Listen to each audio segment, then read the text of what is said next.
सोचिए मई 1988 की तपती गर्मी, अमृतसर की तंग गलियों में एक रिक्शा वाला घूम रहा है। लेकिन ये कोई आम रिक्शा वाला नहीं था, बल्कि भारत का जेम्स बॉन्ड अजीत डोभाल। नमस्कार साथियों, मैं रिमझिम विश्वकर्मा और आप देख रहे हैं बतंगड़। 9 दिन तक भेष बदलकर स्वर्ण मंदिर के अंदर रहे। हर दिन हर पल आतंकियों की चाल समझी और फिर उनकी दी हुई इंटेलिजेंस पर हुआ वो ऑपरेशन जिसने स्वर्ण मंदिर को आतंकवादियों से मुक्त करा दिया, बिना किसी निर्दोष के जान गए। आज वही अजीत डोभाल 80 साल की उम्र में भी प्रधानमंत्री नरेंद्र मोदी का सबसे भरोसेमंद हथियार बने हुए हैं। सवाल है, मोदी का इतना अटूट विश्वास आखिर क्यों है? क्यों हर बड़ा सुरक्षा फैसला लेते वक्त मोदी के पीछे एक छाया हमेशा खड़ी रहती है, और वो छाया है अजीत डोभाल। ये है उस शख्स की कहानी जिसने अपनी जिंदगी भारत के लिए दांव पर लगा दी। 1972 केरल, एक युवा आईपीएस अधिकारी ने सिर्फ एक हफ्ते में सांप्रदायिक दंगे काबू में कर दिए। उसका नाम था अजीत डोभाल। पहली बार सीनियर ऑफिसर को एहसास हुआ, ये अफसर अलग है। इसकी असली ताकत है लोगों से घुलना मिलना और खुफिया जानकारी इकट्ठा करना। 1970 के दशक में मिजोरम विद्रोह चरम पर था। डोभाल ने 7 में से 6 बड़े विद्रोही नेताओं को आत्मसमर्पण के लिए मना लिया। इसी दौरान सिक्किम में CIA एजेंट और महाराजा के गुट सक्रिय थे, लेकिन डोभाल की रणनीति और इंटेलिजेंस गैदरिंग ने इस खेल को पलट दिया। नतीजा, सिक्किम भारत में विलय हो गया। 1980 के दशक में डोभाल ने सबसे बड़ा रिस्क लिया। मुसलमान का भेष बनाकर पाकिस्तान में घुस गए। 7 साल तक गुप्त रूप से रहे, वहां की परमाणु परियोजनाओं तक की जानकारी भारत को लाते रहे। दुश्मन के घर में रहकर उसकी नब्ज पकड़ना, यही थी उनकी पहचान। 1988 स्वर्ण मंदिर फिर से आतंकवादियों के कब्जे में था। डोभाल इस बार रिक्शे वाले के भेष में मंदिर के भीतर पहुंचे। 9 दिन तक उन्होंने आतंकवादियों की प्लानिंग समझी और फिर सेना को सही समय पर सिग्नल दिया। नतीजा, आतंकवादी सरेंडर करने पर मजबूर हुए और एक भी निर्दोष नागरिक नहीं मरा।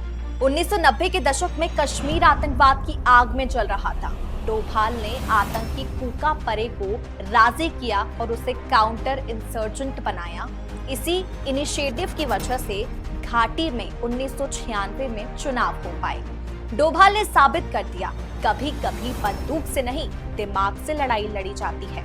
24 दिसंबर 1999 IC 814 का अपहरण आतंकी मसूद अजहर की रिहाई चाहते थे। बातचीत की अगुवाई डोभाल ने की, लेकिन राजनीतिक दबाव के कारण मसूद अजहर को छोड़ना पड़ा।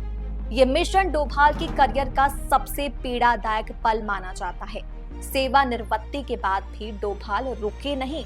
उन्होंने दाऊद इब्राहिम को भारत लाने की गुप्त योजना बनाई, लेकिन जानकारी लीक हो गई और मिशन विफल हो गया।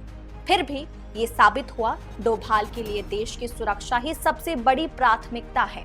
2014 में नरेंद्र मोदी ने उन्हें नेशनल सिक्योरिटी एडवाइजर बनाया और फिर शुरू हुआ एक नया दौर।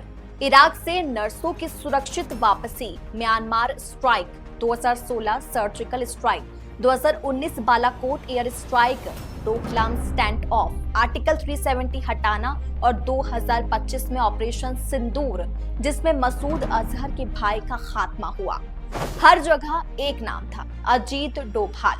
तो आखिर क्यों मोदी का सबसे बड़ा भरोसा अजीत डोभाल पर है?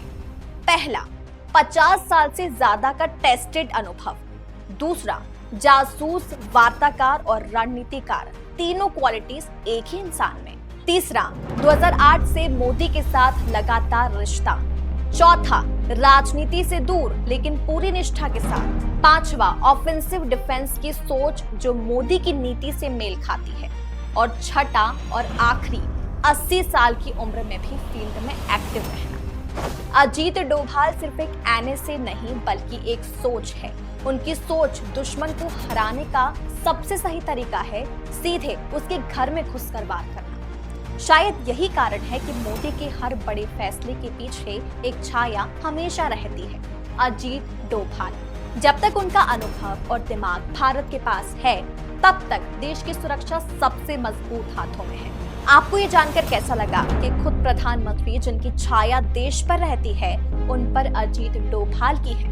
कमेंट में बताओ और ऐसी धमाकेदार पॉलिटिकल टॉपिक से अवगत रहने के लिए देखते रहिए पतंगड़।